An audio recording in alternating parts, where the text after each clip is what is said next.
And welcome back, everybody, to another episode of Benched with Bubba, episode 627. Going to talk some hot stove, some late round DC strategy and picks. And in order to do so, got a special guest. Some might know him as, Mike Kurland. You can, MLB Playing Time guy, MLBplayingtime.com guy. He's on Twitter at Mike_Kurland. But today, his alter ego is on the show. Mr. King Kurland joins us. So Mike or King, I don't know what to call you anymore. How are we doing today? Also known as Big Bobby Cox, Bobby Cox, that's right. That's right. But man, I don't want to do the voice because the voice is very questionable, to say the least. However, I brought the appearance. So those on YouTube, I hope you can appreciate it. For those who are watching wherever, hope you can appreciate it. But yeah, man, appreciate it. Always fun coming on here and chopping things up, of course.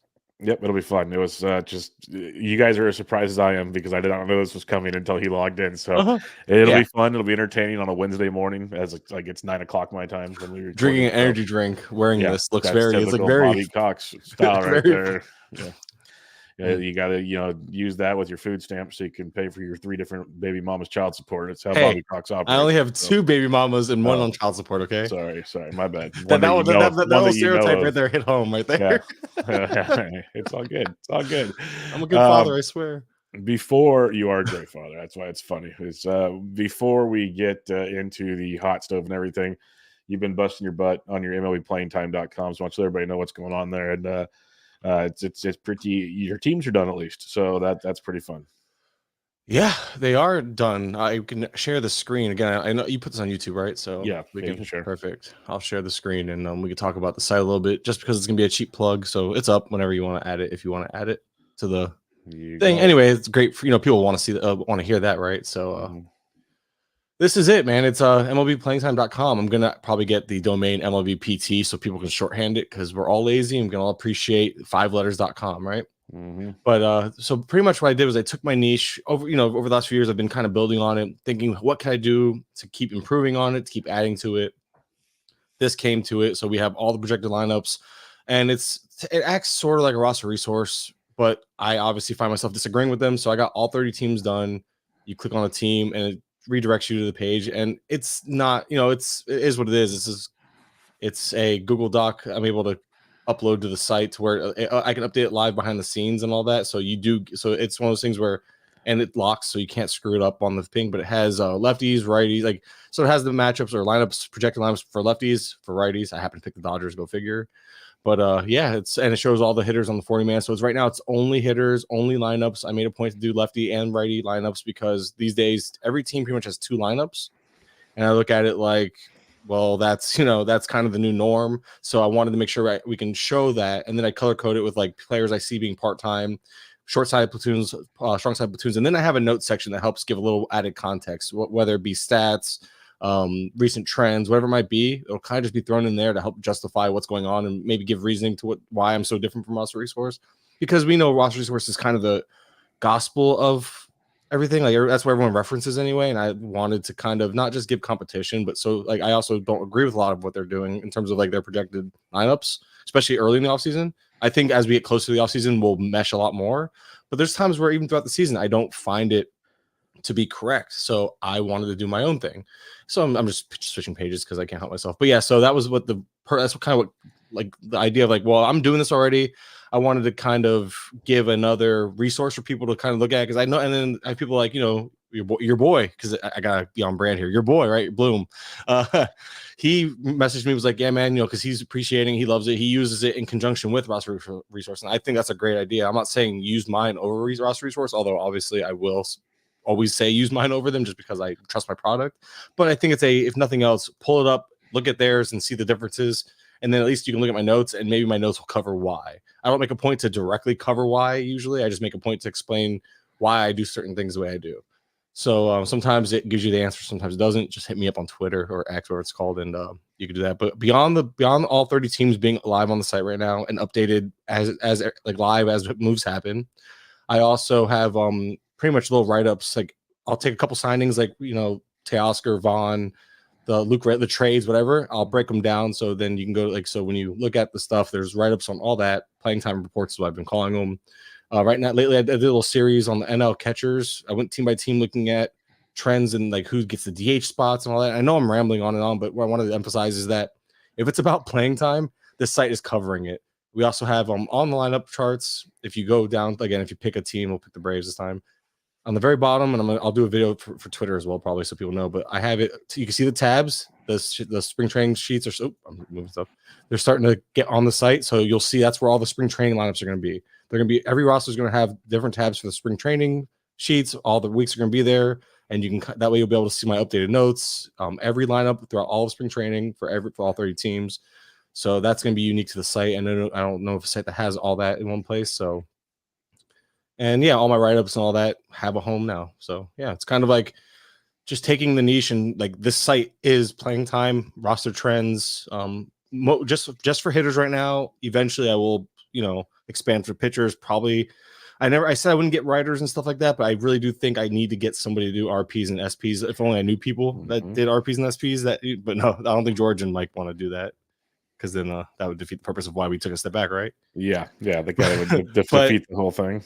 But in all seriousness, though, it's one of those things where it's like I took my passion, put it into a little site project, and it's doing rather well, all things considered. Like I was surprised just how well people really are utilizing it, and it's really rewarding to see people valuing my opinion on things because I do put the legwork into my stuff. My process is very labor intensive. I go through and I really put an emphasis on playing time in my evaluations. So yeah, I'm putting it. I enjoy it. It's actually a fun hobby that people look at it like it's a lot of work, and I guess it is. But I'm usually like right now I'm home alone. I'm home alone 5 days a week with my kids and wife at work and school. So or 3 out of 5 days a week usually because of my work schedule. So I have a lot of downtime. So people laugh at the whole like I made an announcement about how I'm taking a step back. I do just when my kids and wife are home.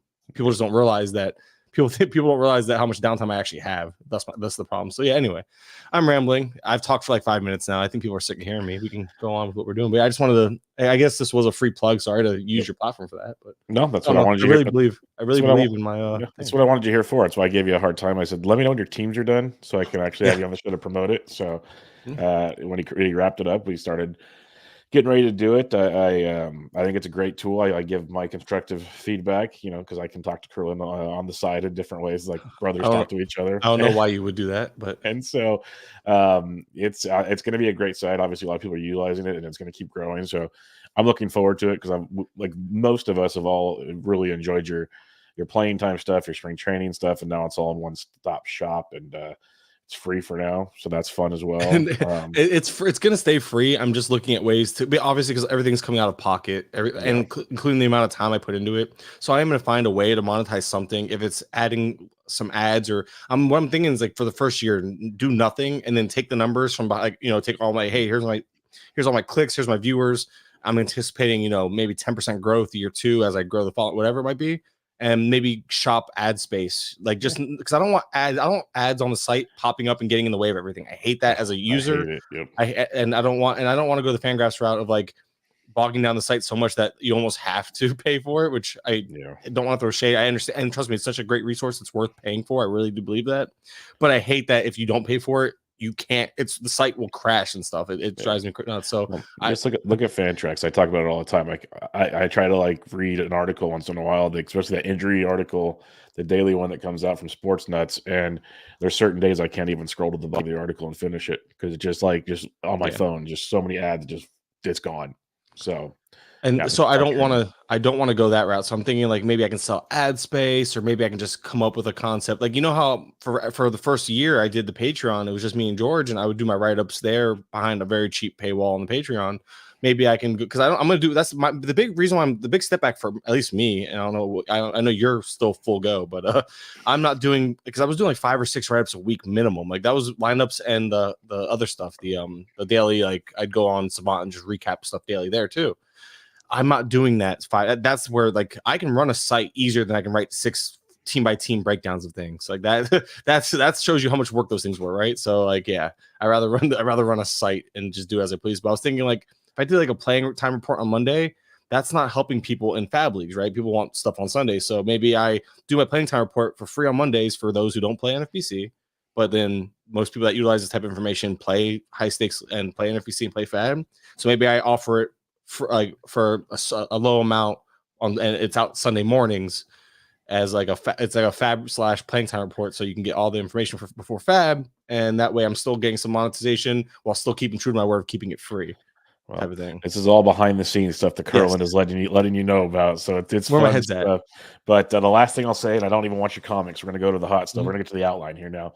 The last thing I say is I think you should just open up a Discord because you love it so much. So go ahead and do that, and I think you'll be a big fan.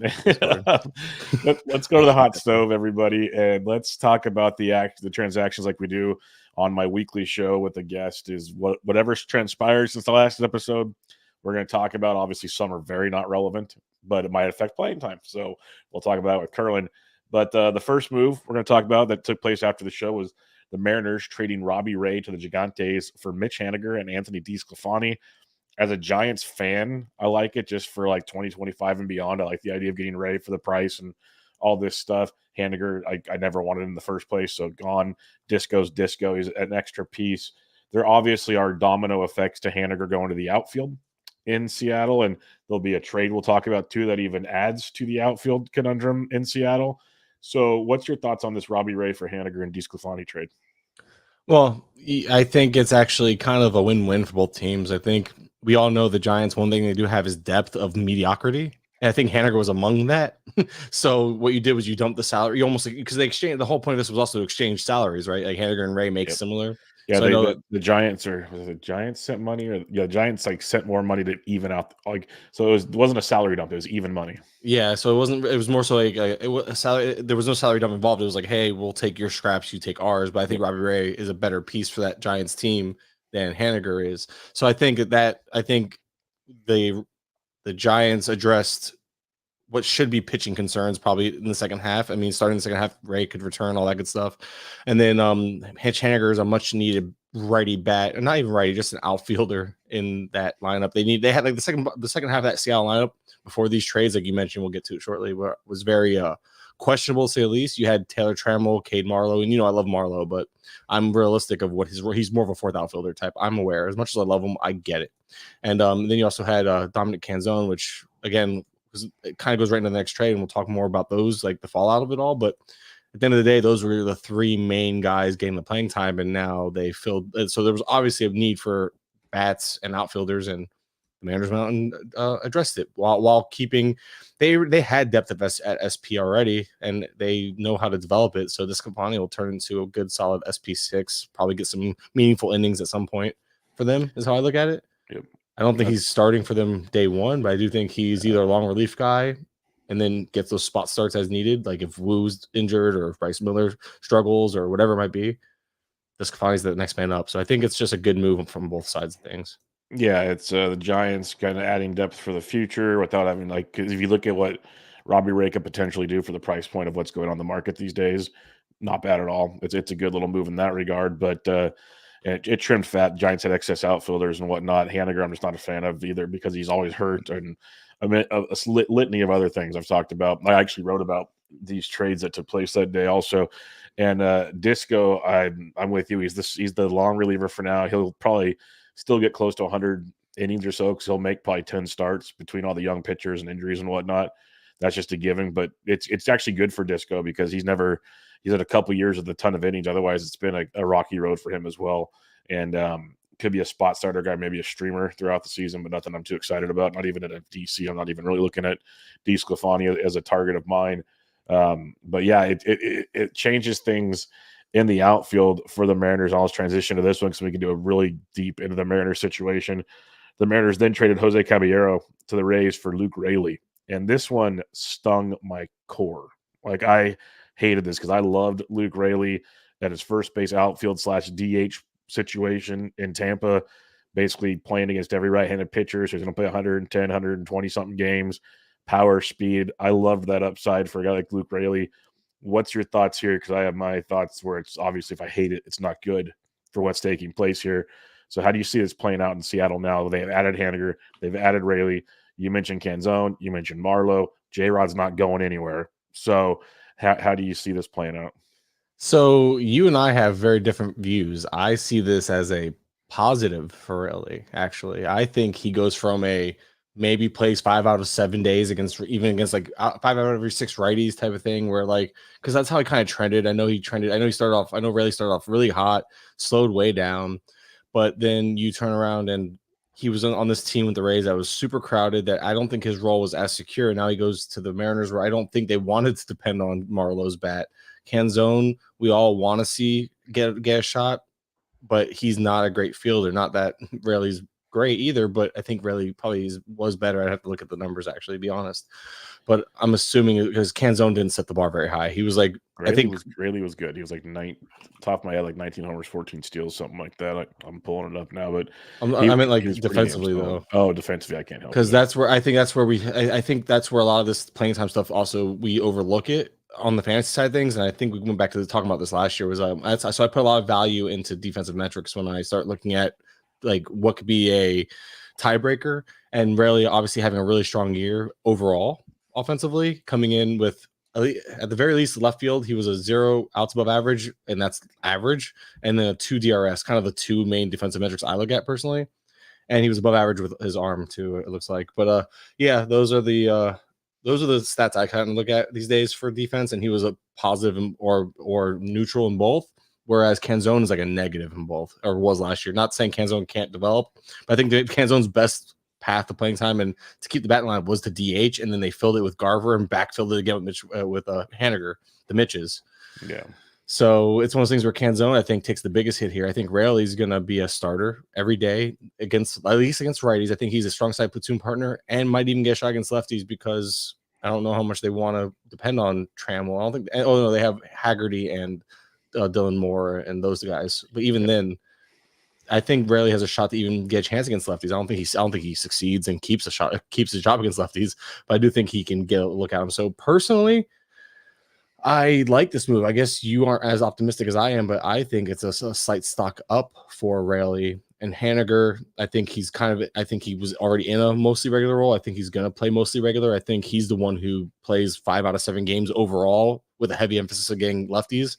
And he'll sit against tougher righties because they have so many lefty bats that remember how Mike Ford was utilized last year, where Mike Ford would like play 3 out of 4 righties. He was a strict platoon guy, but I feel like Haniger could be like that guy where he's just gonna be there. He'll play 5 out of 7 overall almost every week and just kind of be there and be good, not great, useful in DCs over stretches when you have injuries. But I'm not overly. I like Raley a lot more than Haniger for reference out of this whole. Like, and I think he's the biggest winner and the biggest loser being Canzone out of the group. A personal opinion on the matter. Yeah, I'm really just like obviously curious how this plays out.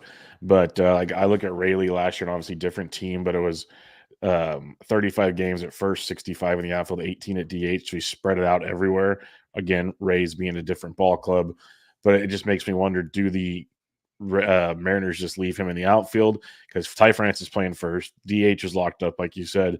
So that's where I got concerned. Is there's really no outs where he had them in Tampa Bay to play all over the place when they move pieces around. That's my concern when I look at Luke Raley, is where is he? Is he going to be strictly in the outfield? And we'll see. That he very well could be. Like you said, it's an option. It's just not as comforting as it was for me when I was looking at the Rays and all the different situations. Avenues to playing time. And Ty France, the thing about Ty France is he's not great defensively at first base, and offensively he's been every bit of underwhelming as it's like he's going to drive line, man.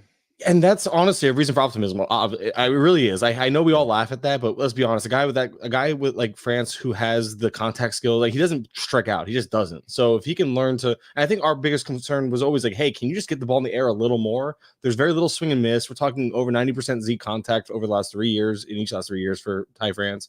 France has skills. He just can't. He just doesn't. He has contact skills. He elevated the ball more than ever last year, or at least the most over the last 3 years. 41.8% ground ball rate for France isn't bad. So I think he was already kind of working on that. And I think he was banged up. He always deal with injury. France is always dinged up, and I feel like he gets hit by a pitch more like anybody in baseball. That's what it is. Yeah, he's one of those. It's, by the way, it's really hard to do these glasses on, but here we are. I knew it. I told you before the show started.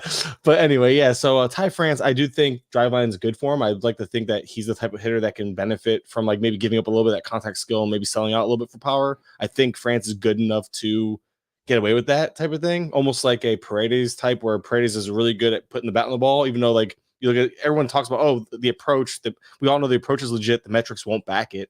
I think France has the ability to be that, but it's very, very much you can't bank on that. You know, he is what he is until proven otherwise. It's hard to just change who you are in one off season. So, but at the end of the day, I guess this is my way of saying that France is not necessarily guaranteed full time. So I can see Raley even getting some first base reps against righties, because it's just one of those things where over his career, let's look up France's career numbers against righties. Oh, he's been a 117 WRC plus guy. Okay, so he's actually been really good against righties. Last year, I know he kind of was like off year. He's had a down year with the injuries and everything quite a bit. Last year, he was roughly league average, but like a sub 700 OPS against righties. It was 698. So it's one of those things where if he doesn't improve, does he start ceding plate appearances against righties? Like, does he fall right into that Mitch Haniger role where he's getting 5 out of 7 games overall? And Raley gets that more regular playing time at first and outfield as long as he's producing, which allows Canzone to get in the outfield if they move Raley to first. And so I think it's going to work itself out for Raley is what I'm getting at here. Yeah.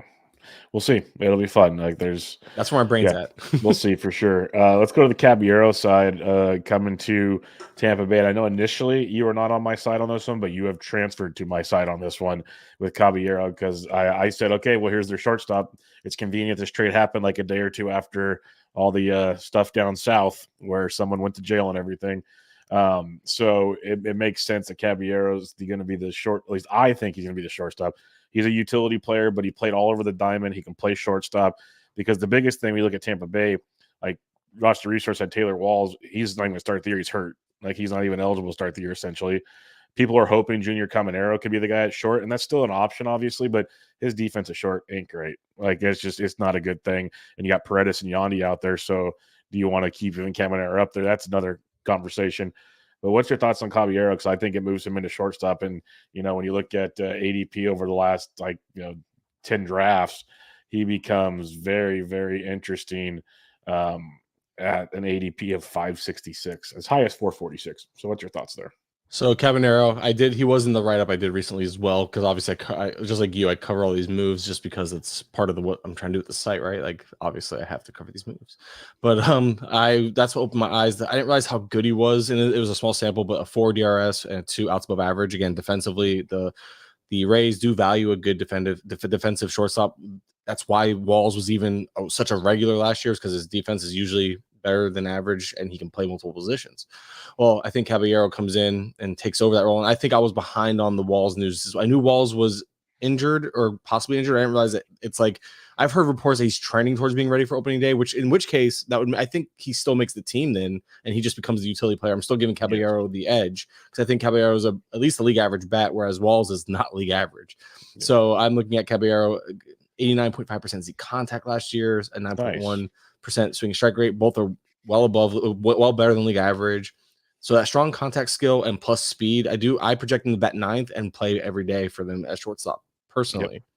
So that's where I have him, and that's what I view him as. I think he's a speed guy. I think he's helped for speed, playing time, and pair those two together. He's a reserve round guy for the middle infield, which is helpful. And I think he's multi-position eligibility, isn't he? So shortstop, as I was going to say, is you get that upside as well. So yeah, I'm a big fan of that move for the Rays. It was a great Rays move. I was behind on that one, because I just didn't realize how far behind Walls was. So I was really set. I'm like, well, Walls is their guy. They showed that over and over again. And then at first I was like, Camaro's the guy. Then I saw quotes yesterday. I was like, oh, I don't know if Caballero is going to make the team, because now you can argue, well, he's 20 years old for one. 2, do they want, now that with Wander, who knows if he ever plays again, do they go and say, screw it, let's see if we can make Caballero a shortstop defensively, and that could be their excuse to drag him out down in the minors for a little bit too, because he actually has to work on, because everyone knows his defense, that's not Caballero's strength.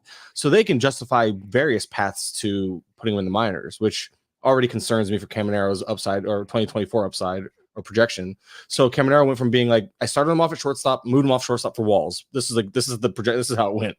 And then after having Caballero as DH regular, I saw the quotes, and this was from a December 5th article. It wasn't a Twitter popular article. It was an article I found on like the Tampa Bay Tribune from like a notable writer. I think it was Mark Topkin actually. Yeah. So I think it was actually like a legitimate, like, it wasn't like some guy with a blog like me just making stuff up as they go, right? It was a guy that actually has an insight to the so I took it. I posted the issue on X for people to read if they were curious about the quotes, and I posted the link to the whole article. But it sounded like it was very much a coach speak way, almost like it set them up for an out to send them down regardless of how he does in spring. I'm taking more of a pessimistic view on the matter, unfortunately. So Caballero is a guy that I think And then one of these moves we're about to talk about affects him just as much as well. So it's like so at the end of the day, Caballero, I've slowly moved off of him completely. I pushed Walls to the bench. I'm gonna push him to the bench once we know if he's healthy for now. And but Caballero, so it's a long-winded way of saying Caballero is definitely who I'm projecting to start at shortstop. And I was a couple days behind on that. My initial projection wasn't that, but then when I dove into the Walls thing where I was like, oh, I missed the surgery thing. I missed when he had surgery. I knew he had surgery. I didn't realize it was like as recent as it was. Yep. So we'll see how that one plays out. You mentioned the other move. We'll jump to that real quick. The Cardinals traded Richie Palacios to the Rays for Andrew Kittredge. And I loved this move because, well, to me, it was basically taking Luke Raley's spot in my mind. Like, that's what Richie's going to do. He's got some pop and some speed, a lot of similar profile for me of like just the baseline stuff without digging too deep into it. A lot of similar stuff there when you look at the two. And Palacios is a guy that I was already targeting. Between Joshua and Richie. But Richie's ADP is 664, as high as 581 over the last 10 drafts. He's only gone in 8 of the 10 drafts. So I'm very intrigued with a guy like Palacios. So how do you see this one playing out? I think Palacios is going to move up boards, probably rightfully so, but I'm afraid people are going to overreact because, like, look where Raley was going, and I don't know if Palacios will make it that high, but I think he's going to obviously move up because now there's a more clear path to playing time. And I think when the Rays go out and get a player like this, right after trading away a player that they kind of were utilizing in a certain role, I think that opens everyone's eyes. Like, okay, so what are they seeing Palacios? I don't think Palacios has the ability to play as many positions, like the first base. Yeah, no. But I don't think they need him there. I think Palacios he'll be the fourth outfield type, DH more. He wasn't great in the field, so that kind of stood out to me that he wasn't a great defender when I looked into things for Palacios last year. But he can play multiple positions, which is important. He has played some second base in the past for Cleveland, so I'm not saying that that's going to happen at the big league level. And the last thing the Rays need is probably middle infield option. But other than the outfield, I don't see much of a path of playing time, so probably DH. But what I found very intriguing about Palacios, looking into him, obviously we all know how strong he finished, was the fact that he had a 0.3% Z contact. Again, very, very strong zone contact rate. What's appealing is that it reminds me of this profile reminded me a lot of Paredes in terms of just being very pull fly ball centric. He had a 13.1% pulled fly ball rate. And when you look at like I was looking at Chamberlain's chart because he has the pull fly ball metric on the chart for the hitters, which is very helpful.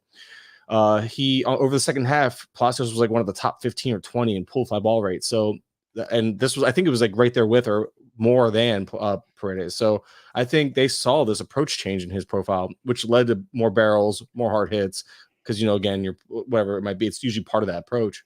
I think he saw, but again, it goes back to what I was talking about with France. France has a very similar contact skill. So if France can be as effective pulling the ball in the air, I think there's that path to some power projection that maybe won't be in the projections or the profile prior to, you know, that change. So Palacios, I think, projects it has a very similar potential. I don't want to call him Paredes because that's not fair because what Paredes is doing is already, you can argue he's already kind of the exception to the rule. To assume that Palacios could be another exception to the rule is not fair, but he did show a similar skill set or ability in a very small sample. So I think the Rays are going to try to take that and build on it. And I do like him because of that. Yeah, Palacios could be the next Didi Gregorius. He was always a pull to right field home run guy as well. So could be fun. And we always know how Cardinals outfielders that leave do when they go somewhere else. So that's just a fun storyline because now they traded O'Neill and Palacios in the same season. Given Palacios originally was a Guardian, but, you know, we can still have fun with it because the Cardinals Twitter will. But, yeah, I'm looking forward to that to see how that one plays out with Palacios. I think it's a nice little fit to at least take the Raley outfield spot in the platoon situation and see where you can go from there. A couple minor moves here. Rocky signed Dakota Hudson, Jacob Stallings. That doesn't do anything for me unless I'm playing DFS. What about you? No, Stallings, and that's the funny part. I don't understand the signing for Stallings. I guess he had Elias Diaz and because they went and because Brian Servin left and went to the Cubs. That's the only thing I can think of. I don't want people to overthink because everyone knows Stallings as that defensive guy, so people might be afraid because I think that's what people might be afraid of. Oh, they went out and got Stallings. Is that going to hurt Diaz? I don't think so because Stallings defensively, since when he was with the Pirates, amazing. With the Marlins, he's been rather like pedestrian to awful. Like his metrics took a huge step back all across the board defensively. So Stallings is a guy that unless he finds that again, we're talking about a guy that had a 21 DRS and 8.8 frame rating in 2021. since being with the Marlins that dipped to -9 and -4.3 and 0 and -1. So like he never really had that strong defense after we like I'm a Marlin, like I'm part of the organization after the Marlins acquired him. So it's one of those things where can he find it again, or is it kind of okay? He had those 3 years of really strong defense and then it just fell off for whatever reason. So I don't think so. If the defense isn't there for Stallings, this is strictly a depth move as a second catcher. So I wouldn't be worried about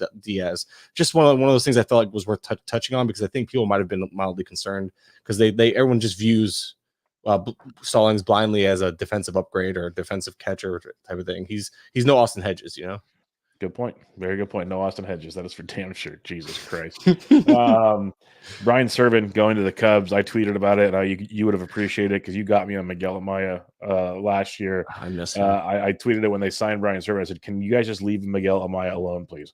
Like they brought young Gomes back. Okay, whatever. Gomes I've always been a Gomes fan. Like if he plays, he's produces fantasy wise at least. But I thought this was the time to like let Miguel Amaya spread his wings and go. They bring Brian Serven in. Do you think this shuts Amaya's start to the year down, or how do you think this one plays out when you look at it? I don't think they I don't think they stunt Amaya's growth for this guy for Serven. No, I think Serven just acts as a depth for the team as a whole. I'd be surprised if he took that spot, man. Unless they really want to be like, you know what, we're gonna go. We want you to get every day at bats, Amaya. We'll put you. Exactly. That's the only thing I think of is that would be the only thing that makes any sense. They want every day at bats for Amaya because Serven. He has 2 options. He's nothing special. He's not helping this, but this team wants to win now. So I don't know if they want to even do that. Like I think they'd rather have Amaya part-time than no time. I think both catchers can have plenty of plate appearances. So, or at least I think Gomes is the guy, but I think Amaya can get enough to not stunt his growth as a prospect or what they view him as. A couple days a week, DH a couple days a week. He could still get his for sure. I think Amaya can fit into like 3 days, almost similar, like maybe not quite Herrera for the Cardinals because I know you talked about this on your catcher podcast with Bloom. So. Yeah. I hate that you're because the second you guys start talking about Herrera, I know you guys are gonna have some effect on the market because I've heard some talk. I heard also Rob D talk about him a little bit with what's his face James Anderson on RotoWire. Yeah. So people are taking notice in that young kid, and I think he's a great fallback or depth at catcher. So it's one of those things where it's like I think Herrera's gonna be more. I think Herrera's more relevant than Amaya, but I think what I'm getting at is I think Amaya can have a very similar role initially, a 3 days a week type of thing, and goes from there. Yep, and I have those 2 ranked right next to each other. I can see why. Makes a ton of sense. I like Herrera as well. Which one do you like more?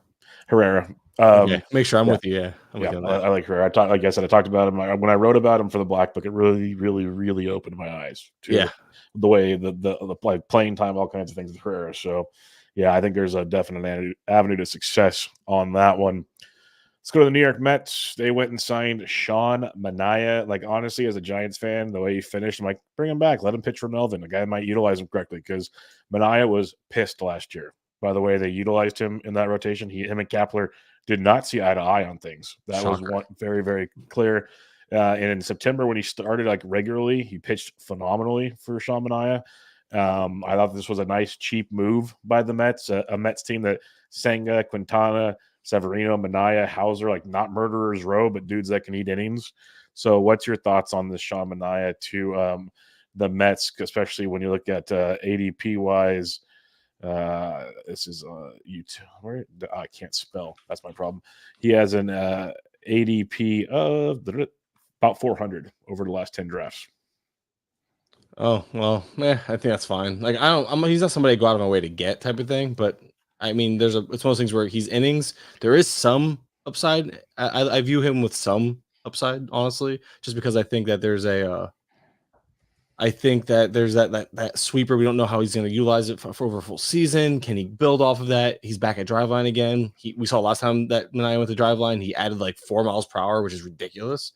And I know he wouldn't be able to hold that through games sometimes. So maybe that he can build off that and actually hold the velo like throughout full starts, 5 inning starts maybe. That's why I'm like, there's some upside, but you're not drafting him as a starter. He's only DC relevant and right now a streamer in 15s. Yeah, he's a guy that I have no problem with him. I like him. I do like him, and I'm okay with the cost. So it's like, yeah, I have no problem taking him there. I'm trying to think I'm trying to go see who's around him. I did the DCs over the last whatever range you gave me. It's 12 drafts I'm seeing. So you and I are already on different ADPs apparently. Well, on the outline, I used 12, 18 last 10 drafts for the rest of the ADP, so I figured you would have utilized that potentially. I did. I put 12, 18 to 110 on to 1-9 DCs. to 1-9 when the outline was made. Oh, sorry. I added to that. So I have a larger sample. It's still $3.99. Whatever. It's fine. You fucking dick. So excuse me for using. Oh no, I just plugged in 1.9, dude. 12/18 to 1.9. It's still showing me 12 drafts. Okay, do what you gotta do. Talk. Redraft. I'm really good at talking. Or refresh your page maybe. Or rerun it. Anyway, it doesn't matter. My point being is I want to see who's around him because like it's easy to say, oh yeah, I like it, but do I? I'd rather have him over Taiwan Walker. JP Sears. I think I prefer Sears, but it's one of those things where I can see it. No, I don't like Eric Fediwap at all. I don't buy Clevenger. No, thank you. So yeah, I guess I do like the price because I'm looking at the other players around him. That's how I gauge if I actually like a player or not. Like, okay, cool. Well, who's around him? I see I see him as kind of a clear, like who I would prefer out of these names. So yeah, I like him. I can say that with confidence. Yep. I'm there. I got some Anaya shares. I know that for a fact. Let's go to some of the fun moves now, the bigger moves since last week. And we'll start with Teoscar Hernandez. Goes to the Dodgers because everyone goes to the Dodgers. Deferred money, baby. ADP of 152. He's gone as high as 135. I'm guessing that's one of the drafts post Dodger signing. I had shares of Teoscar before this. I was very much in on him because wherever he went, I was happy. I liked how he finished the season with Seattle. The skills were still looking pretty decent there. And now, obviously, he goes to the Dodgers where, God forbid, they have more success. So how are you seeing this one play out for Teoscar Hernandez? Because this should be a very nice situation for him to succeed. Yeah, I think that's what it is. I do think Hernandez, because obviously with Ohtani there's no chance of DH at bats, so that's going to hurt Hernandez. But I do think Hernandez is pretty much going to be an everyday guy. I think he's going to be treated just like everyone else. He's going to play 6 out of 7. It doesn't affect the person that affects the most. And I saw Vlad. And Vlad's a Dodger guy, so maybe I shouldn't question Vlad too much on this one. But he's talking about how he thinks Hayward would be more effective than Vargas, and I have a hard time buying that just because Hayward has to learn the position more. Hayward was a plus defender in the outfield last year and a plus hitter against righties, so I have a hard time unless obviously if you're baking in the fact that Hayward just kind of falters, then sure, I understand you're banking on him not repeating. And that's probably a favorable expectation, to be honest. But Hayward showed legitimate skill change and all that. So I don't know. I'm still kind of in on Hayward. So I'm more so personally like worried about Vargas's playing time. I think Vargas can easily make a super util, but they already have that in Chris Taylor. They have Margot for a fourth. They have DeLuca. They have all these things that they don't need Vargas on the roster right now. They don't have DeLuca. They don't have DeLuca anymore. They don't have DeLuca. Sorry, they have Tampa Bay. They have Margot. They have Taylor. They have Rojas. I just pulled up the thing. What I want to ask you about the Taylor thing. It seems like he's the one that takes the biggest hit to me. I already Teoscar, but like I see on you have him facing lefties, and you move Hayward. So you think Hayward and Taylor are the platoon, huh? I think Hayward and Taylor are the platoon. Yeah, I think we could see Margot, and Margot's going to get in there. So like Outman's like I can argue Outman against lefties is part time. I just think Outman gets a shot right away. So but Margot, so it could easily be Margot, and honestly Margot and Hayward probably being the platoon with Taylor platooning other positions. They move when I don't know. Maybe Taylor plays shortstop over Rojas. I don't know. I think Rojas's glove kind of secures him there because the Dodgers do like a defense, a good defensive shortstop. So I wonder how Taylor and Margot are going to coexist because those guys definitely have to be more so the weak side platoon guys. But now unless Outman is in a platoon, and I just didn't want to project it that way, but when you look at it, like, are they just going to say, screw it? We're going to get the most use we can out of Margot before he gets injured. And we know he can hit lefties. So is that when Margot does get that playing time nod over Outman? I could see that, but I don't see it too. That's something that I don't think about a ton until we started talking about it here. And that would really suck for someone like myself that likes Outman quite a bit. I'm not projecting that yet. I still have Outman as an everyday guy personally, but something's got to give because like you said, but I already had Taylor I had him marked as a part-time player because I know he'll be the first guy that gets a shot. Like when Mookie Betts, when Mookie Betts needs a day off, Taylor's gonna play second. When if Freeman gets a day off, they'll shuffle things around. Muncy goes to first maybe, and then Taylor plays third. So I think Taylor will play 3 out of 7, 3 out of 6 type of thing, like kind of the role he was in last year. But I think Taylor gets the strong side, the weak side of a platoon with some added playing time against righties, nothing crazy. Whereas Margot, I think, is more of a pigeonhole weak side platoon guy and then 4th outfielder against righties. So Margot will get similar 2 to 3 starts a week, but it'll be lefties, strictly lefties, and the occasional righty. So really, it's I think people don't assume Lux is. I think Lux is guaranteed the platoon, given how they used him up until, like, obviously we didn't get a chance to see how they utilized him last year. But I don't think you carry Miguel Rojas into the season without the idea of utilizing him on his strong side, and his defense is still pretty good unless I check. So Yeah, I don't know.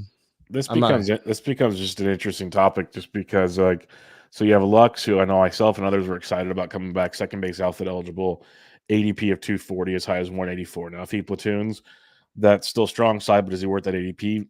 Probably not. So that's interesting. Like, Margot and Hayward are both going late enough where it's like, okay, whatever. In a DC, have your fun if you so choose. But Outman with an ADP of 185 as high as 161, that's where the conversation gets really interesting for me. Like, do you have the is it worth it when you think about it? Because, like, you mentioned you look around him, and I have 12 drafts now, by the way.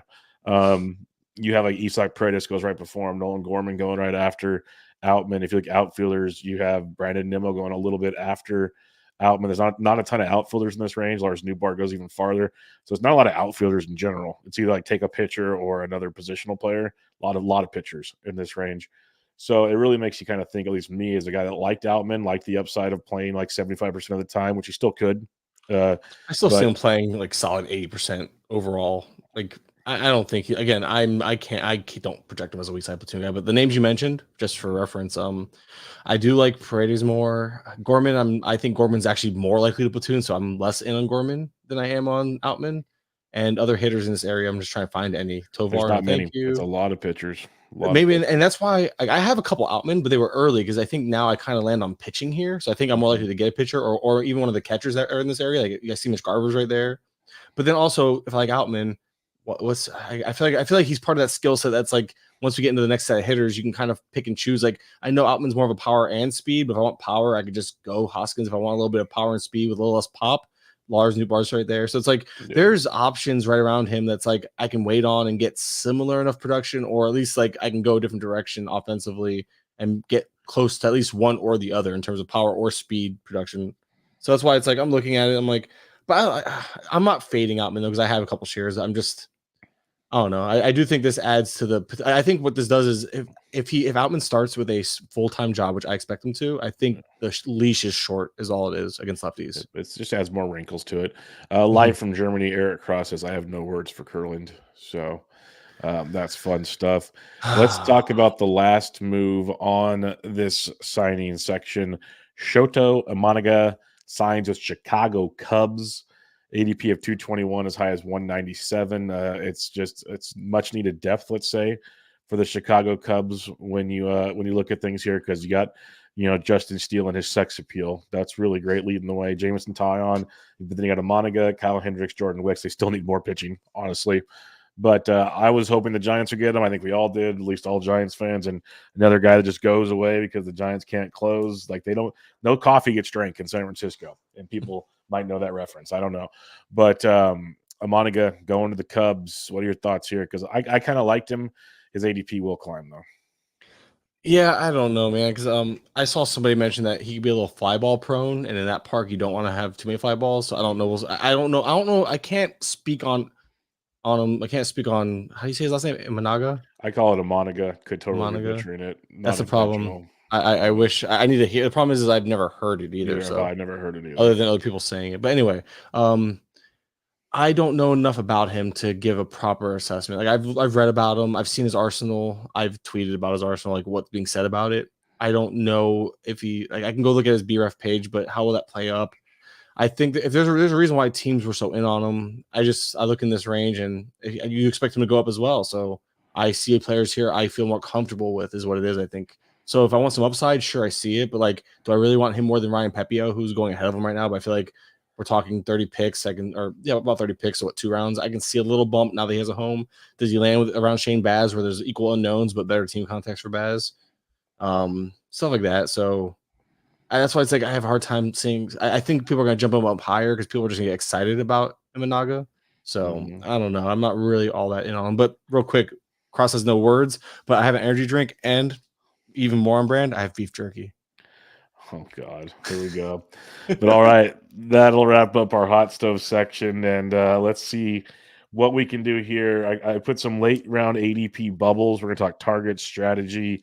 A lot of it's obviously going to be roster construction based. I know Kurland's going to talk about that as we go on, but that's just the way any draft goes, especially we're starting at ADP 300.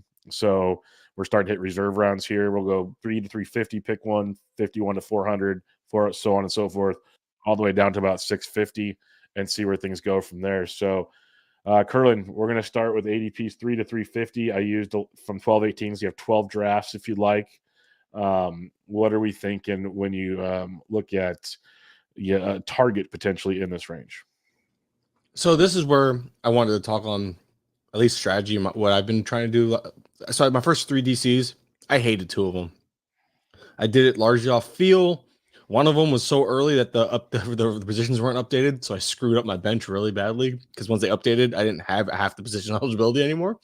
So that was a rookie mistake, and I shouldn't be making because I'm not a rookie at the same anymore. But it is what it is. That's what happens when you. That's the perk of drafting early, right? You get to have fun, and by fun I mean it's miserable because I just look at that team and hate it. But I digress. So when we enter this range, I like to start looking at obviously I'm trying to fill out the rest of my roster because there's a guy here, I'll talk about him in a second, just who I usually end up with lately. And it's not even because he's a target, it's just who I end up with. But I like to, right around here is where I start looking at multi-positional guys because I like to start off my bench with a guy who could play 2 positions. I think that's a great firm foundation. So guys like Wilmer Flores pop to me here. Yep. Luke Raley just inside the top 350. He's obviously dual position eligible. Who else has it? Bryce Terang, not, you know how much I loved him last year. Haven't gotten a lot of them this year, but if you fall, like, say you just like, oh, speed is so easy to come by. Well, sometimes you think that and you forget to draft it. And if you're like, oh, wait, I need speed and I need middle infield, Bryce Terang sitting there with second base, shortstop, he's going to play almost every day. And we know the speed is there for Terang. So guys like this is kind of where I usually land on right around here, just because it kind of sets you up for success. Because now if I have Wilmer Flores, I'm looking at, as you're looking at the later rounds, you're looking at your roster, and you should do what you mentioned on the one podcast. I think that was a really good thing for you and Bloom to mention.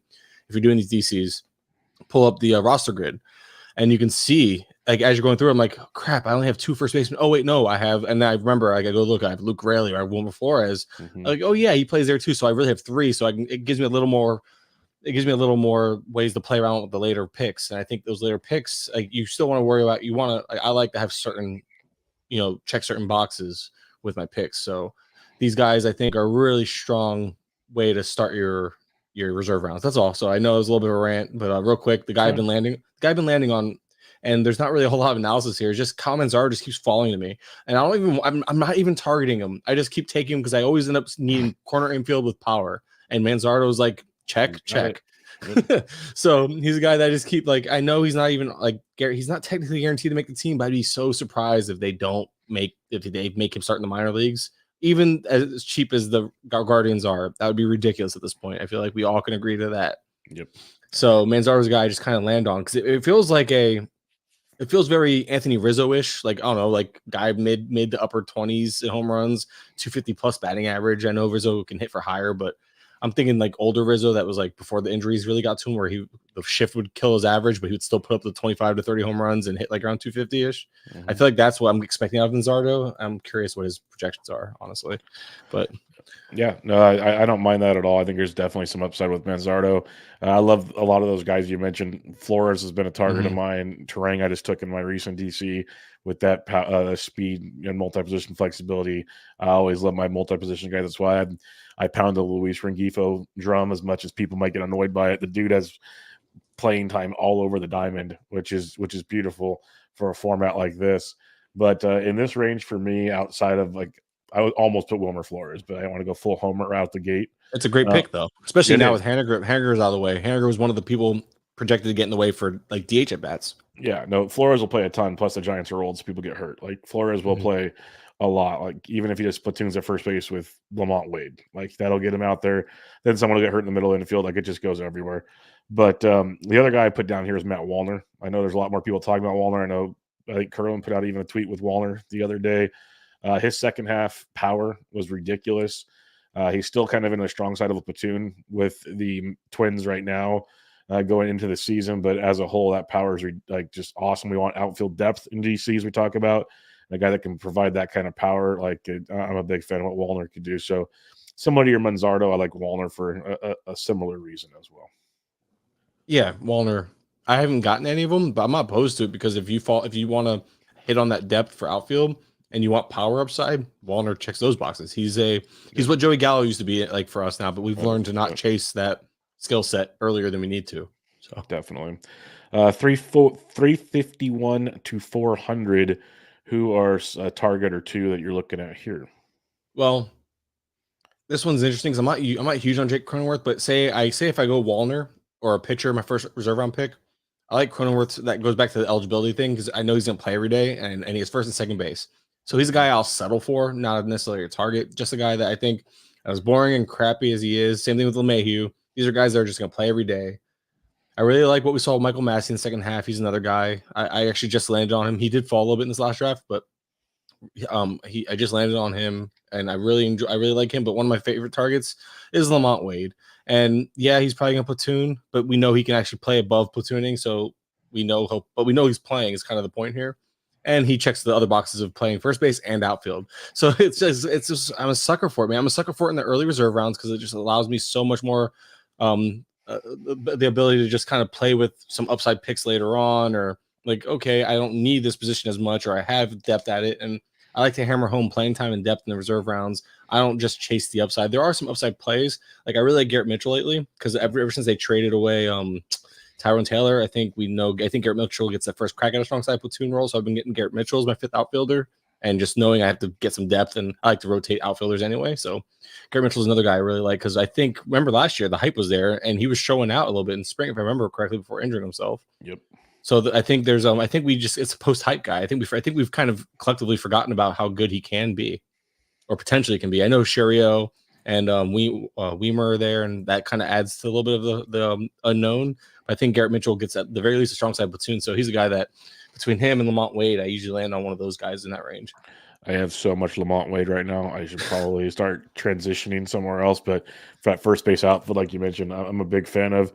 The two guys I kind of had circled here, if you want to bat, I do like DJ LeMahieu. I know people get annoyed with him because he's getting so old, but he's first base, third base. He's potentially going to lead off for the Yankees, at least at certain times. I'm going to click on see what you have projected for DJ. You have him leading off versus lefties, which I'm a fan of.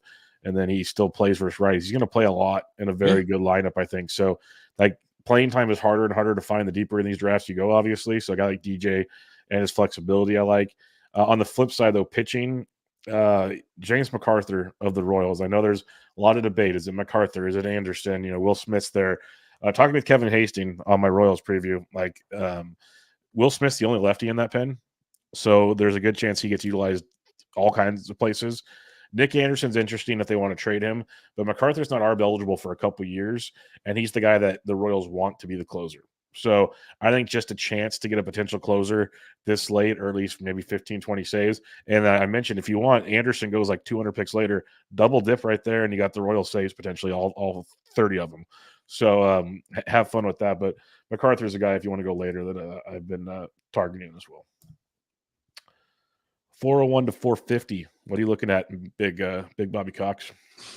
Well, I'm going with a old masher because that's Big Bobby Cox style.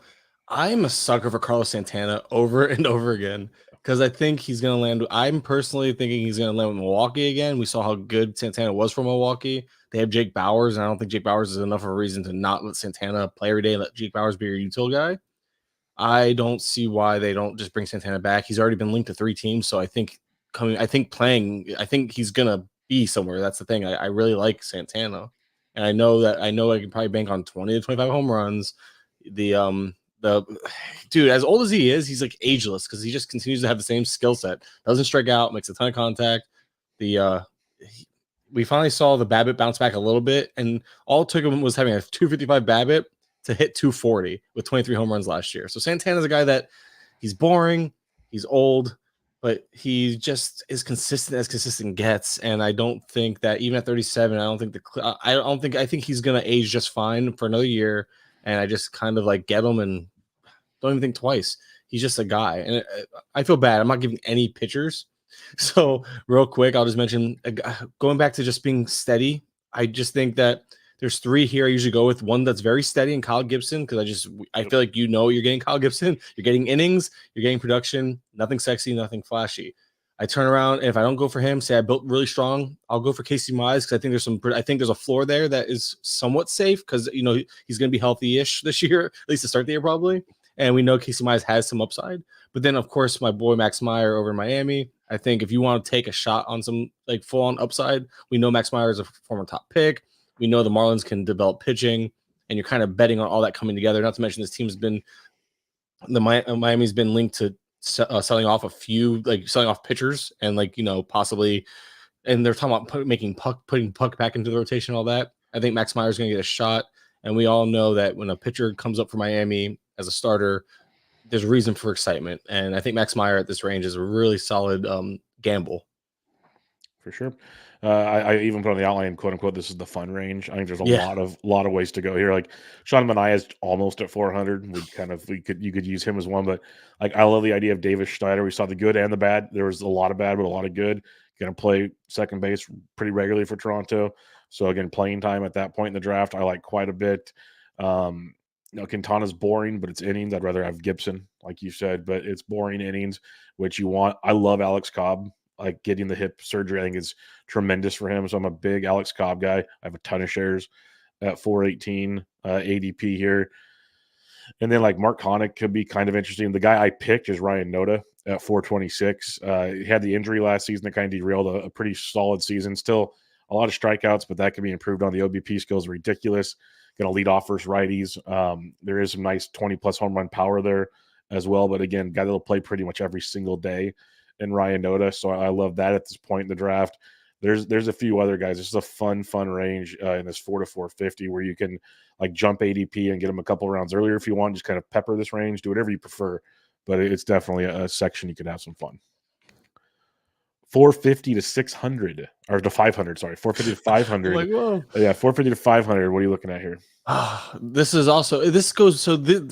We've entered the take your shots on what you think. Like, do you want upside? Do you want playing time? Because I think this is kind of where you start entering less upside, because I think there's more uncertainty in the prospects in this range, right? Like I see guys like Colson Montgomery. I personally am out on him, so I'm not touching him there. But if you believe he's going to play, you take him here because this is great upside. But there's guys like where was I? I just had him highlighted and I moved off him because I squirreled looking at what's his face, Montgomery. But guys like Curtis Mead, if you believe that he can carve out some playing time in Tampa, that's a fun little upside play. And there's a clear path to playing time. Then it might seem Jeff Hoffman, if you're chasing saves, you've heard his name floated around plenty from other Yaz. I think Yaz is vastly underappreciated because I think Yaz is going to play a lot, and he's so late. Really good defensively compared to what else. And he wasn't that bad offensively. I think the batting average was a bit of a question last year. I'm pretty sure hamstring after hamstring after hamstring injury. That's what killed him. But I'm pretty sure overall the production ended up being like a net positive. He was a 112 diversity plus, the highest since 2020.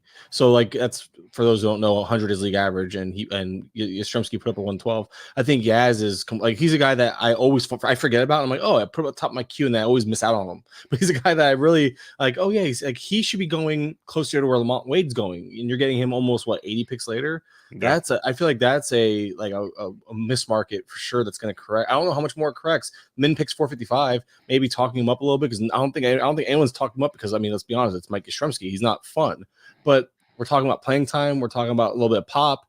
I think he checks those boxes, because we're checking boxes right now, and I think that he's being a little overlooked. So I think he'll rise up closer to Lamont Wade, or probably should be, and that wouldn't be a mistake. Because why is he going? Okay, so he's going 490 lately, right? Let's see where Conforto's going.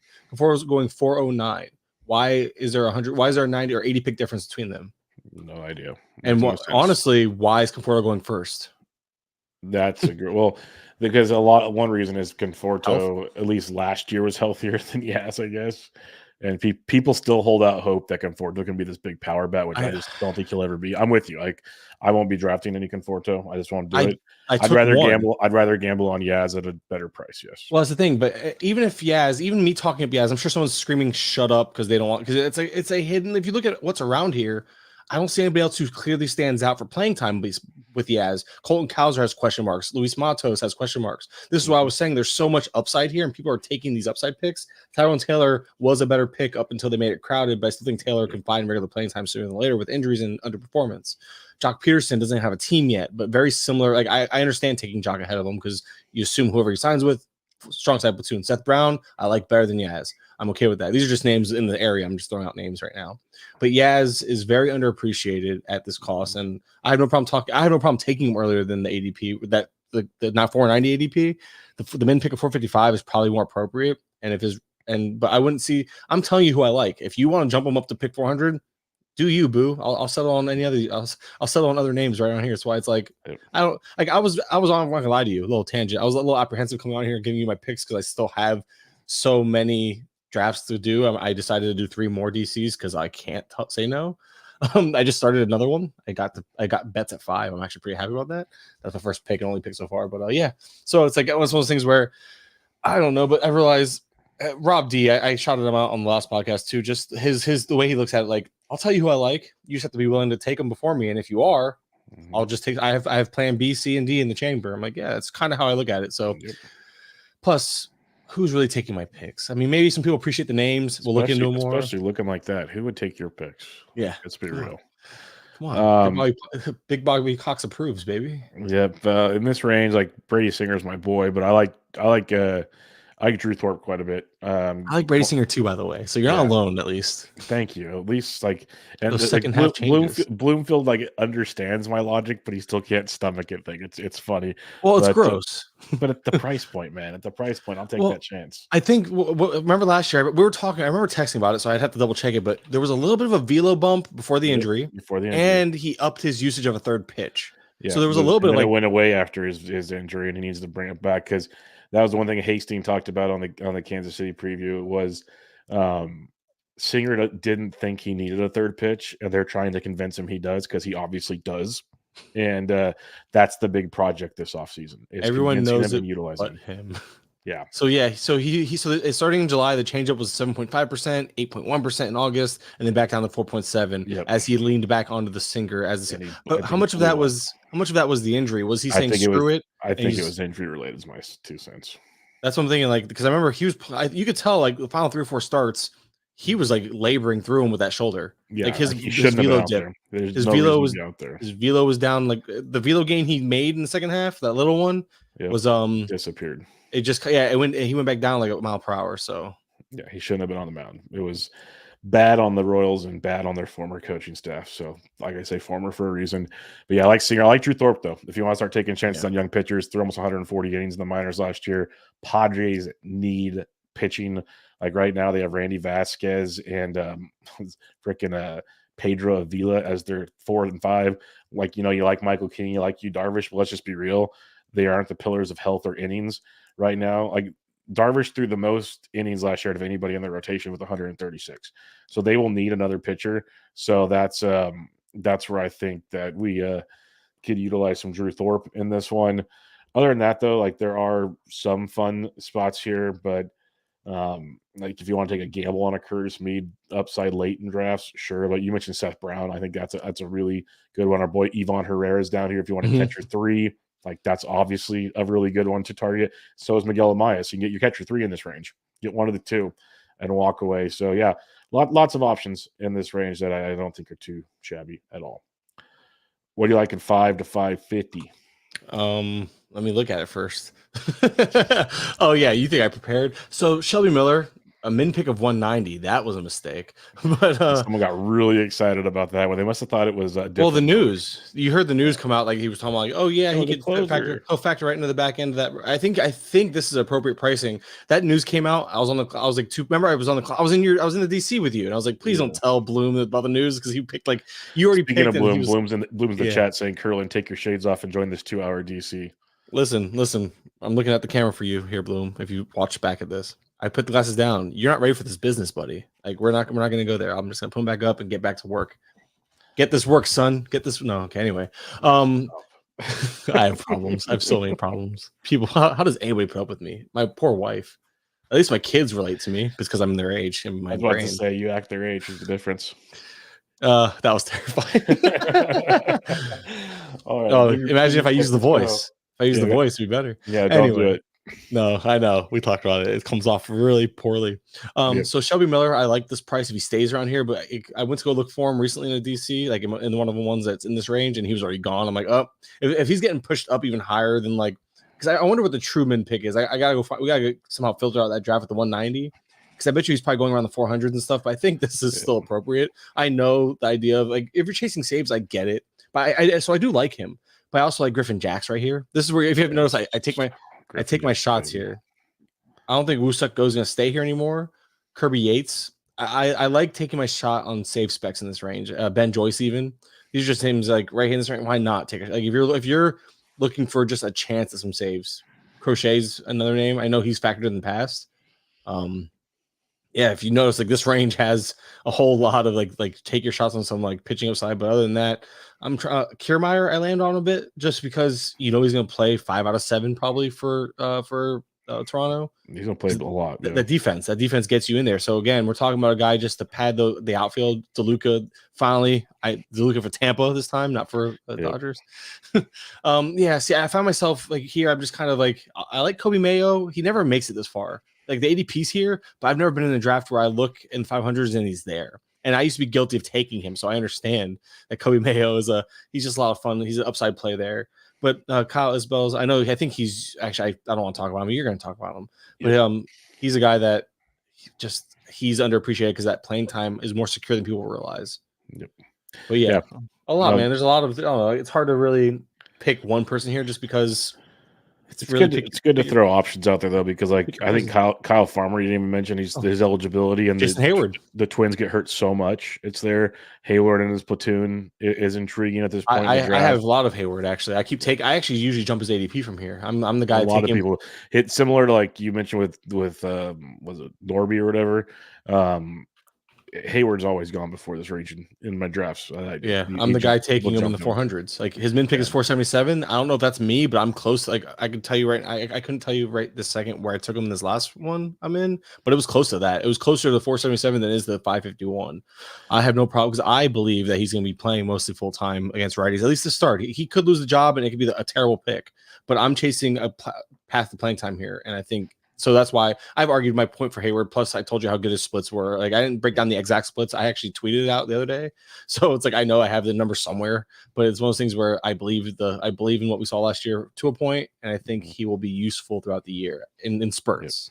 Yep. I'm with you. Anyway, that's Jason Hayward. I like the DeLuca and Jack's calls on there as well, but Will Warren, if you want to take a gamble on a young pitcher, he's a guy. The one guy we won't see here much longer is Wusuk Go. His ADP is 519. He's got as high as 316 as the Padres signed him, and he's the likely closer in that scenario. So keep him in mind if he somehow falls and have fun. But I love the Kiermaier call. There's Nick Anderson, who I mentioned if you want to pair him up. But it's Kyle Isbell for me. This is the dude that is going to be one of the primary outfielders in center field. He's supposed to be the primary center fielder for the Royals. His defense is very, very good. So that's why they want him out there. And if he can hit at all, we're talking 15-15 guy, maybe even more if he really gets it going. But he'll play every day for the Kansas City Royals. And again, this late in the draft, that is so hard to find that kind of playing time consistently. Like we were liking Hayward because he's going to platoon. Isbell's going to play pretty much every single day, which is outstanding at this range. So yeah, he's the guy I like in the 500 to 550 range. Who do you like at 550 to 600? Oh, I skipped that range. I went right to 600 plus. Of course, I'm an overachiever. I'm getting ready, getting ahead. 550 to 600. I hate these names. It's not as good as some of these other ranges. Yeah, I have this guy on 3 of 3 teams and likely going to be 404. Unless someone takes him, by all means, feel free to. But it's Paul Blackburn. He's going to pitch. He's going to give me useful innings. We've seen Paul Blackburn go through stretches of being very useful in the past. I don't see why it's no harm taking him here. There's very little upside, but I think we underappreciate the floor he offers in this range. So Paul Blackburn's kind of the guy I almost default to him and McCutchen. But the problem with McCutchen, he's UT only. Yeah, there's word that he'll play some outfield. Last year in 112 games, and this is something we just looked up before the show, was I think it was 112 games he appeared in, only 8 outfield appearances. So if you draft Ohtani, you can't draft McCutchen because you're just never, unless Ohtani gets injured, you have no path to playing him, and I don't see him getting eligibility that quick. So McCutchen's a guy that he's gonna play and he's gonna do well enough. I think he's gonna play enough to have relevance in certain spots throughout the year. But what I don't see is a clear path to him getting the eligibility, whereas some of these UT only guys can gain eligibility, and you kind of project that into taking them. Like I believe Mark Vantos is another name up here. Like you can kind of look at him, okay, he's UT only, but then you can see a path to him gaining eligibility. So you have to know that with McCutchen that the eligibility might come, but it might come in the second half if you're lucky for the whole second half. But I think it's more likely to be like again, just based on last year's usage and trends of him playing the outfield. So those two names, though, those guys I land on a lot. For me, you had your Blackburn. I take my Luis Medina. I got the A. I have a ton of him as well. The walks are horrific. That's his downfall. That's what limits his innings. But good strikeout stuff improved as the season went along, and just overall velocity, all the things you want to see a young pitcher do. He improved on. The innings should be there for him. He should be another 150-ish guy for the Oakland A's this year. So I just take him late and hope he figures it out because he got called up. He was one of the high prospects that got called up before Mason Miller and everything, and it just didn't work out quite as well. But he's super young and could be pretty nice. 600 to 650. This is where I get my catcher 3 every time right now because Max Stassi just lives here. Yes, and so I just took him as my catcher 3. Earlier than this actually because I'm surprised. I guess the price hasn't quite. I mean, the mid pick is $4.99, so I think he's slowly moving up. But people forget how good he was, and I don't care how good he was. I just care that he's a catcher. So unfortunately, I try to get him. He's better. He's probably better as a catcher 4, to be honest. But at the end of the day, I think he's going to be a starter. How healthy will he stay? I don't know. That's why it's like if you bank on him as your catcher 3, you better really like your first 2 catchers because his playing time isn't even guaranteed because he's just not a healthy person. And people that are concerned about Maldonado, you shouldn't be just because if you go up and look at Maldonado's defense, it wasn't what everyone thinks it was last year. Like it just wasn't good. So Maldonado, I don't think he's like, oh, well, he's the defensive guy. No, I think they're going to split pretty heavily because Stassi just can't stay healthy. But I think Stassi is the starter and definitely the better guy offensively. And maybe you want to back up Stassi. You can pair, if you want to go just catcher 3-4 here, you could take Stassi and Lee, and you can kind of just and I know Lee is the 3rd guy in line, but I'm pretty sure Lee would get the call if Stassi went down type of thing, if for nothing else, to be a backup catcher. So at least you're getting some plate appearances, not taking zeros. So that's kind of a strategy you can employ there. But I like to try to go 3 catchers. I usually don't do 4. Yeah. And Stassi, I've been fine with taking as my 3. Yep, that's totally fine. The guy I'm targeting in this range is JJ Bleday. Yeah. Should play pretty much every day in the outfield for the A's. I know it's a guy we liked last year. Regular playing time, power, some speed, really good plate discipline. It's just a matter of hitting for average, which I think he underachieved last year personally. I think there's more to liking with JJ Bleday. So I'll take my chances at this point in the draft as almost when your last outfielder's picked for a guy that could end up being useful from time to time throughout the season. 650 to the end. Who you liking? There's a lot of. I'm just gonna say I already talked about my guy Richie Palacios, so I'm done. Yeah, I already covered him.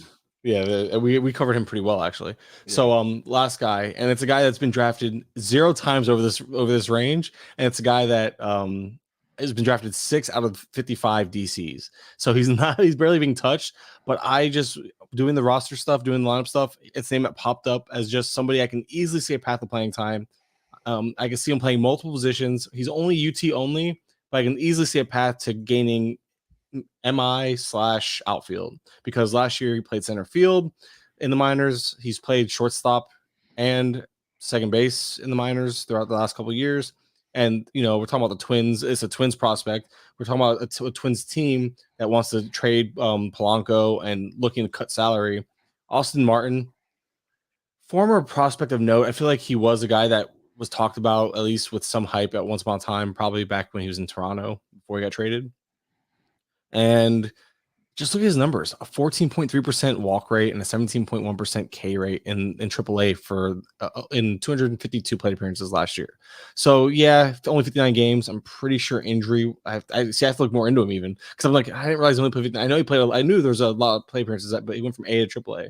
I hope he finished healthy. Either way, 16 for 20 on the base pass, so we know he can steal bases. And what I'm looking at here is a path to playing time, which is there because I just mentioned why the team that's going to shave off some salary and open up playing time in the middle of the field and likely need an outfielder when Kepler gets hurt. So there's two paths right there. A guy that has nothing really left to prove in the minors. Like I know it's only 59 games at AAA, but hitting 263 with really, I just mentioned the strong plate discipline numbers, really, really promising for a guy like Martin. The ability to play multiple positions and the I don't know. There's a carrying tool. That's what I was getting. The carrying tool. The fact that the speed is there. The speed, there's a speed and a plus hit tool paired together. I'm looking up to see if he's injured. See, because maybe this is gonna be good for us. No, there's no UCL sprain. That's what happened, but in June of last year, so he should be back by the start of the year. Then he should be back. Could be a nice little late flyer with the, like I said, with the Kyle Farmer part. Lots of injuries in Minnesota, year in and year out. So playing time opens up throughout the season. Like if they were ever to stay healthy, they might be one of the best teams, definitely in the Central. So it'll be something worth monitoring for sure. I think he came back last year. I think he came back in the middle of the last year, actually. Yeah, July 3rd. Looks like he came back in July. So yeah, so he's healthy. So yeah, that was, I guess, okay. So Austin Martin is healthy, and it goes back to I'm just curious to see. Like I have no shares, but I came across his name while doing lineup stuff, and I'm like, if there's a team that has an opening for a utility type, for like this felt like a very Willie Castro type of player where you're getting speed, there's a path to batting average, and if he plays, then that can play up. You know what I mean? So, and if you look, he had like, the power is really not a thing, but the stolen bases, he stole 34 in 2022 at AA, 16 last year in limited playing time. So there's a carrying tool, path to playing time. Those are the types of things I like to look at in my round 50 guys. And he is around 50 guys. So if somebody wants to jump him 49, 48, you're probably going to get him because I'm not going to go out of my way to get him because I don't think he's a must get, but he's a guy that I want to get a couple shares of. And he's very, very, he's one of those guys that if he pops and does something, he's going to be very low rostered. Almost like you do DFS. What are those called? SGPs or whatever they're called?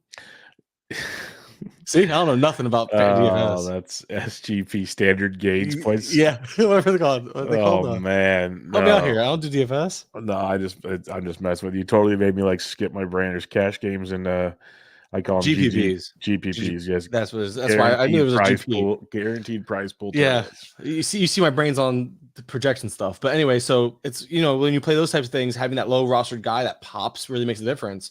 I don't think this guy has that type of upside to pop in Austin Martin, but I do think Martin has at least the ability to be enough of a difference maker to be like, wow, I have these stats where I know like vast majority don't. So I think it's just a fun name that there's a clear path to utilization and clear path to profit considering where you're taking him. And I don't know, it's just a fun. Again, he's not someone you have. Like I won't be even after this. I'm not gonna go out of my way to draft him on every team because there's other guys I really like. I like the idea of Joey Ortiz getting traded and having an opening spot, and I'm giving out other names that are actually more relevant, probably. Barger I was a Barger guy last year. I'm back in on Barger this year in Toronto, or Elvis Martinez also in Toronto. Okay. There's a lot of guys. Me and my boy Jake Alou, he's sitting in this range. Dual eligible. Jake Alou. He's also dual eligible. I think. I don't think he's gonna start for them. I think he's gonna be more their util type. He'll start against like 4 out of every 6 righties or something stupid like that. But he'll be a super utility type. The glove can play. The bat's good enough. So it's one of those things where like I've been getting a lot of Joey Votto just because he doesn't have a home yet. But if he signs with Toronto, he's gonna shoot up ADP, be closer to the 4, probably closer to Carlos Santana range. Where does Joey Votto play though? Even if he signs with Toronto, DH. Yeah, just like they treated Brandon Belt last year. Okay. Think about. I just look at like a Brandon Belt role. Yeah, like where Brandon Belt was playing every day when he was healthy. That's the thing. So I think Votto signs and he's gonna be a strong side platoon partner. But you're getting him so late. It's one of those things where I'll mix him in there if I don't have first base depth. Like I have a couple shares of Votto. Not a must get, but these are all. There's a reason why these guys are going at the end of your drafts because none of these guys are must get. Like it's very rare I look at a guy like, oh man, I need him on every single team because there's just so many names here I can dream on. Alexander Canario. Like I know he doesn't have a path to playing time in Chicago, but man, that's a fun name. The skill set is there, and we've seen him flash in the minors. Like if he gets traded or dealt in a deal and finds a path to playing time, he's gonna be a steal here. So it's just like. I don't know, man. I can give you 30 names here. It wouldn't matter. I'd rather we don't, but yeah. But yeah, well, yeah, I can give you. I said I can give you 30 names. I didn't say the audience. No, I'm saying I know you have to go too. But I'm talking about in general. Like I could. My point is that there's so many names here that Austin Martin is a fun name, but don't make him like, oh, just add him to your list of. Let me get a share or two and see what happens. Yeah, no, I this is the time to take your chances if you are a chance taker. Late in the draft, there's a ton of prospects, as Kurland mentioned, that you can take your looks at as well. So hopefully the exercise is kind of fun to open up your eyes to a lot of players that are down here, because DCs, they're fun, but you get towards the end, it's just like, oh man, like what are we doing here? Are we getting like what do we need? This, that, and the other. You start looking at names like, am I really drafting this guy? And so it's kind of a fun conversation to at least be had of why we might draft some of these guys. So any final thoughts, Kurland or Big Bobby Cox, before we head on out of here? No, I think that's gonna do it. I've talked enough. All right, everybody, make sure you check out Mike on Twitter at Mike_Kurland and check out MLBPlayingTime.com to get all the latest updates on playing times, rosters, and much, much more. But until next time, this was Benched with Bubba, episode 627. Catch y'all later.